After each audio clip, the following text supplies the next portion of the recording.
maybe that's my toxic trait, is that a good month of reading to me is being able to complain a lot, but I don't know. I had a good time.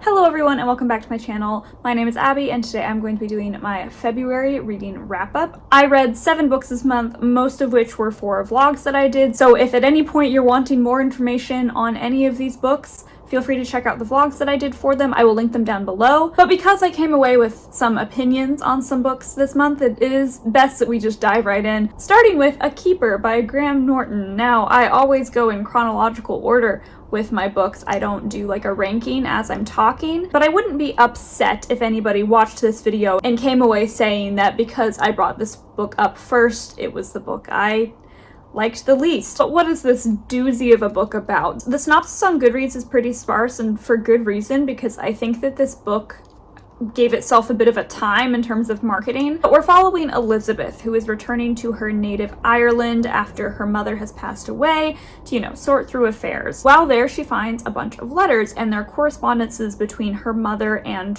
what appears to be her father. And this is kind of a big deal to Elizabeth because she has not only never met her father, but also knows close to nothing about him. Her mother was incredibly secretive about everything to do with her dad, and the locals in town have kind of speculated that he maybe didn't exist in the same way that Patricia, Elizabeth's mother, let on. Like, they think that she maybe was conceived out of wedlock and there is no husband, because Patricia's story had been like, oh, we got married but then he died and now I'm back and I have a baby. And everybody was like, I'm not quite buying that. So then Elizabeth kind of starts digging into these letters and kind of starts piecing together the circumstances of her birth and who her father is. Now, moving into my review of this book, there's a lot of things I could lead with. I think so many of the problems in this book could have been resolved if the team behind Graham Norton's book just went off of the mantra, do it right or don't do it at all. There are so many plot lines that were in here just for the sake of being in here, and where I ended up angry with this book rather than just feeling like that wasn't great was that there were some plot lines that carried a lot of weight, and it endlessly frustrated me that these things were being treated as just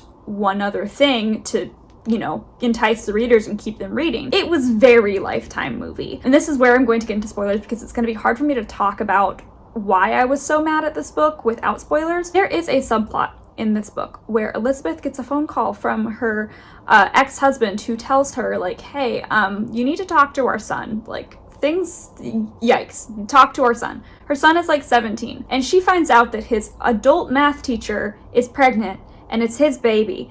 And it's a whole thing, and that whole plot line is just kind of sprinkled in throughout without ever taking any actual responsibility or a serious look at what all of this implies. Like, I do not think that there should be a teenage character that has been put through this, like, abusive sexual relationship with somebody who was supposed to be a teacher, somebody who breached so many boundaries of trust. I don't think we should just throw that in. I think that that should actually be handled with care. And it was not. It was so deeply not. It just felt super inappropriate for the author to be like, all right, I'm gonna just go like tap tap on the door of this like super intense, awful thing, and then I'm gonna run away. I'm gonna ding dong ditch for like sexual assault of a minor. And beyond like my personal feelings of that being handled in a very inappropriate fashion, it was also objectively bad because it was taking time away from something that we really needed, which was the relationship building between Patricia and Elizabeth, the mom and the daughter. Because we get like none of their relationship, and the book is about their relationship, and we just never see it. We never get any flashbacks to it. We just get like the occasional internal dialogue of Elizabeth thinking about her mom, but it's like a sentence max. And you know what? I've already been talking for so long about this, I may as well get out all of my grievances on this book. The answer to this whole mystery is that Edward, who is Elizabeth's father, Patricia's husband, he's not really her husband, but for the sake of things, he is Elizabeth's father. He was involved in a kidnapping plot. He helped his mother kidnap Patricia so that she could raise his baby, because his former wife was dead. That's the tea. That's what's going on in this story. And for reasons unknown, the author is just obsessed with idolizing Edward and being like, well, he was a good man. Like, no, he was not. Like, they villainize the mom constantly. Like, she's awful and we all know it. but like Edward he's a good man. He's trying his best. He's just trying to be a good father. No, he is not. He kidnapped somebody and forced them to parent his baby that he couldn't be bothered to take care of. That's not a good person. And the author goes as far as to, when the math teacher has the baby and she ends up dying in labor, so Zach ends up, being the parent to this baby, even though he's 17, although Elizabeth is like, well, I'll basically be the mom. Guess what she names the baby? She names the baby Foley, which was Edward's last name. So, like, she named the baby after her mother's kidnapper. She named the baby after her mother's kidnapper. I gave this book 2 stars. I probably should have given it 1 based on how many feelings of anger I have towards it. But I don't know, I'm very picky when it comes to giving books 1 star. They have to really, really make me mad, and this one, like, made me mad. But at the very least, I can kind of see who the audience is. It's people that like Lifetime movies and really, really cheesy, bad stuff. Next up, I read I'll Give You the Sun by Jandy Nelson. I'll Give You the Sun, if you don't already know, this is a very popular YA contemporary. It's about these twins named Noah and Jude who used to be totally inseparable, like the best of friends, and then something happened, we don't know what, and now they barely speak.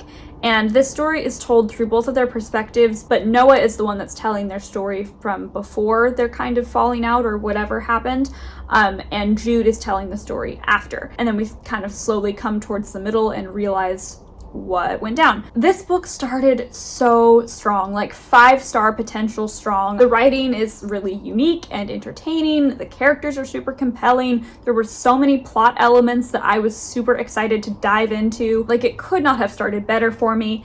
And then the storm clouds crept in. Those storm clouds being so many romantic subplots. If you like your contemporary to be contemporary with a side of romance, this book is going to frustrate you to no end. The romances that are going on in this book overpower everything. And to me, it was such a shame because I genuinely felt so invested in so many different elements that were being presented in the beginning, and I was so excited to see where we would go with things, and then it was just like we kind of abandoned them all so that we could talk about teenagers falling in love. And I'm not opposed to romance. In fact, I like to read romance occasionally. One of the other books I read this month just like literally was in the romance genre. Like, I do enjoy romance, but I feel like a lot of what's happening in this book is kind of the parts of romance that I'm a little burnt out on. Like, for example, oh my gosh, somebody kissed a person that I liked even though we weren't dating, but I'm still gonna be angry at the entire world because that happened, even though I don't own that person and we are not in a relationship. And in all honesty, I would have liked this book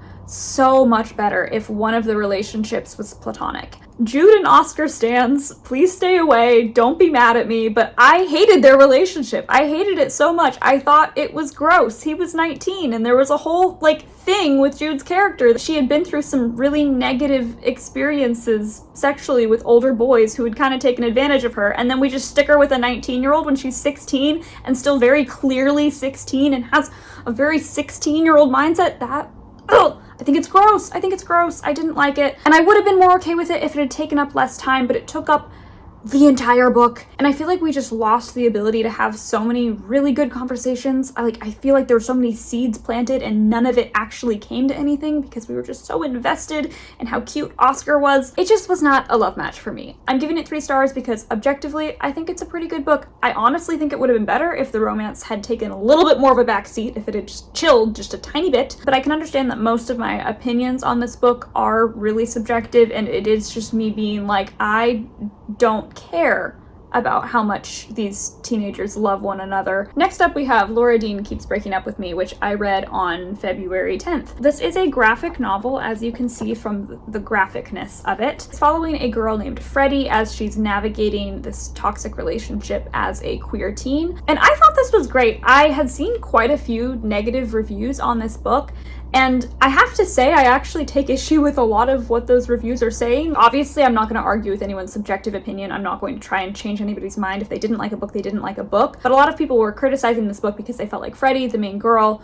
was like passive and not, standing up for herself. And like, that is the point of the book. This book is meant to show how being in a relationship that isn't serving you can make you really insecure and can have some really negative impacts on your life. And I think it's a super important message for teenagers to hear, especially especially queer teenagers, that are not getting nearly the same representation as straight teenagers are. I really, really enjoyed this book, but I will issue a little bit of a warning here. It does get pretty intense, and there are some triggering things that pop up that I didn't really expect them to pop up because they don't really happen to the main character, so they're not really talked about in the synopsis, but they are, you know, prevalent enough to where I would suggest that if you're interested in this book, you look into trigger warnings, because it gets to be a lot. So proceed with caution, but 4 stars, I really do recommend this. I actually tried to get into a young adult lit class this quarter. I don't think I'm going to get in because I'm like number 6 on the wait list, but they were going to be reading this book in that class, and I was so bummed that I wasn't going to get in because I have so much I would like to say in an academic setting, but it's okay. I've read the book on my own. I got a lot out of it, and I think it's great. Now I'm really going to speed through this next one because I had an entire vlog dedicated to just this book being A Flicker in the Dark by Stacy Willingham. I finished this on February 13th. This is about a therapist named Chloe who, when she was a child, her father was sent to prison because he was murdering all of these girls. And in the current day, when Chloe's in her 30s, there appears to be a copycat on the loose. And I'm just going to reiterate what I said in the vlog. I really could not find the reasoning for the hype behind this book. I just couldn't do it. It honestly felt like it would have been something that was dated in like 2015. 2 stars, I don't recommend. I don't understand the hype. I don't think that this is really doing anything that new. If you watch my vlog, you will see that I predicted not only who the red herring was going to be, but who the actual killer was going to be, like 50 pages in. I don't get it. But moving back into the books that I enjoyed, I read People We Meet on Vacation by Emily Henry. I read this on February 17th. This book is looking at best friends Poppy and Alex who take a vacation together every year, or at least they did until 2 years ago when something happened. But Poppy realizes that she's really been missing Alex since the vacation that went awry, and she initiates like one last ditch effort to get Alex back in her life in the form of a vacation. I found this to be really character driven and enjoyable. I honestly wanted to be reading it the entire time I was reading it, which is pretty rare. I have a lot of books on my TBR, and I frequently feel the need to switch the book I'm reading because I'm getting, you know, tired, and I never really felt that way about this book. In those areas, I can definitely see the hype. I was a little bit confused at the amount of scenes that felt like they had been like kind of omitted from the story. Like, for example, and I'll put the spoiler tag up, even though I think you know that they're gonna fall in love. This is a romance. Did I mention that this was a romance? Most people know what this book is about. It's a romance. But we don't really get Alex's perspective on like when he fell in love with Poppy. Like, we know when she fell in love with him, but we don't really get the reverse of that. There was also a very important scene missing in my mind. That scene being that like Poppy and Alex hook up for the first time, and then like they kind of spend a day and things are a little awkward between them. Neither of them are really acknowledging what happened. And then Poppy is kind of like, hey, do you like regret it? You know, like, what's the vibe? And he's like, no, I don't regret it at all. And then they start to hook up again, and then we fade to black. And I was like, wait, hold on. Like, that was the clarity moment. I personally needed the clarity moment. Like, I really, really needed the clarity moment. And we just didn't do it. Like, we just didn't. I'm giving this 4 stars, despite my slight disappointments in it. It was pretty good. I had a good time. I really enjoyed it. I thought it was well done. And continuing in this little pendulum ride that we're doing, I liked my next book way less. That was The Loneliest Girl in the Universe by Lauren James. I read this on February 20th. This is a book following Romy, who is a teenager who was born in space. Now, she was not supposed to be born in space. Her parents were 2 astronauts that made a big mistake and basically doomed their child to a lifetime of loneliness, because when we open on this story, both of her parents are dead and she's completely alone in space. Just alone in space. Like, it doesn't get much worse than that. But when she's like 16, NASA's like, hey, we're gonna send out another spaceship for you so you're not gonna be alone. The spaceship has better technology, it's gonna get to you pretty soon, and your spaceships are gonna combine, so you're not gonna be alone anymore. And she's like, amazing, I love it. She starts communicating with this other spaceship, and things are looking a little romancy. Now, based on like the genre, the synopsis, all that, this wasn't necessarily for me. I'm not really a consumer of sci-fi, let alone YA sci-fi. I knew I was stepping out of my comfort zone in a big way. I knew that. But I feel like I went into this with a pretty open mind, because at the end of the day, I do believe that any book can be a good book. And honestly, this book did have potential. I really would not change that much in the plot. I just have to level 2 very common criticisms that I have with a lot of books, which would be that this book needed to focus and this book needed to go darker. Like, this book could have been terrifying and thought-provoking, but we ended up getting some really poor writing and this really obnoxious insistence on making the protagonist relatable. She should not have been relatable. She was born in space and she lives alone, and based on some other things that we know about her time in space, she should have all kinds of psychological issues. And yet we were so hell-bent on being like, guess what? She writes fan fiction. She has periods. She's just like you and me. No, she's not. She's in space. That makes her not like you and me. Pretty much everything in this book did not flow in accordance to the plot. The tone was clashing with the plot, the characterization was clashing with the plot, the pacing was clashing with the plot, everything was clashing with the plot, and it frustrated me so much because I was like, you had a good idea there. This could have been something. This could have been something really good, but we just didn't focus on what the plot was, and we didn't take the necessary steps to make this an actual dark book, because quite frankly, I think it needed to be a dark book. Like, I would enjoy so much to see this from like an adult perspective and see it like actually marketed as horror. I do have a couple books on my TBR that I think are like in that direction. I'm pretty sure 6 Wakes, which is on my TBR, is kind of that vibe. So maybe I need to read that soon. But yeah, I just felt like everything in this book was in direct opposition with the plot, so I'm giving it 2 stars. And on to our last book in February. I read Eileen by Ottessa Moshfegh. I finished this on February 27th. This book, I would say, is like 3 parts character study and 1 part thriller, and we're following this young, disturbed woman named Eileen who works as like a receptionist in this prison for teenage boys. And if you actually read the synopsis on Goodreads, it says so many other things, but I'm not going to say any of those things here, because if you are not willing to read about that particular thing, which is literally just following Eileen, this young, disturbed woman, as she works as a receptionist in this prison for teen boys, if you're not willing to read that, you're not gonna have a good time. Personally, I'm frustrated with this book because the ending was genuinely 5 stars, like hard 5 stars. But at the same time, I had been fully prepared to give this book 2 stars for so much of the reading experience because it was so repetitive and just unimpressive. It wasn't giving. It really was not giving. About halfway through the book, I skimmed through a couple of reviews for it, which I almost never do as I'm reading a book, but I was just a little bit desperate to see if anybody else felt the same way that I did about it. And it almost made me angrier because I was seeing all of these people being like, what she's doing is so impressive and so like, wow, I'm in awe. And I was just like, what is this giving you that it's not giving me? Because like, I don't get it. I'm missing something here. But then that ending came in and like, I'm wrong. She's doing some really amazing things. Like, her ability to set up suspense within a setting is so good. Like, there's this one scene, speechless. Like, it was so good. Basically, Eileen is walking into this one setting and she kind of can tell something's off, but she doesn't know what. And it just, the way that was put together was absolutely flawless. Like, I loved it. I was genuinely on the edge of my seat reading that scene. And like, with that in mind, I want to read more Ottessa Moshfegh because this is my first Ottessa Moshfegh. Like, I want to read more of her stuff. I want to see what else she's doing. But at the same time, I feel like this book wasted so much time in the beginning. There's so many things that I can think of that would have been a better use of our time with this book. We repeat the same stuff over and over and over again when we could have been doing so much more. And that's why I ended on 3 stars with this one. I so wish it was a higher rating because, once again, the ending was so good. And I do want to read more Ottessa Moshfegh now with that in mind, like knowing that she can do that sort of thing. I'm kind of interested in her new one. I don't know what it's about, but there's a sheep on the cover, and I just think that's kind of fun. And on that note, that's all the 7 books I read. Thank you so much for watching. I know I got a little intense here and there. I don't know, I had some opinions this month. I am sorry. I feel like I give off the vibe of somebody that like low-key hates to read because I get mad so often about the books that I'm reading.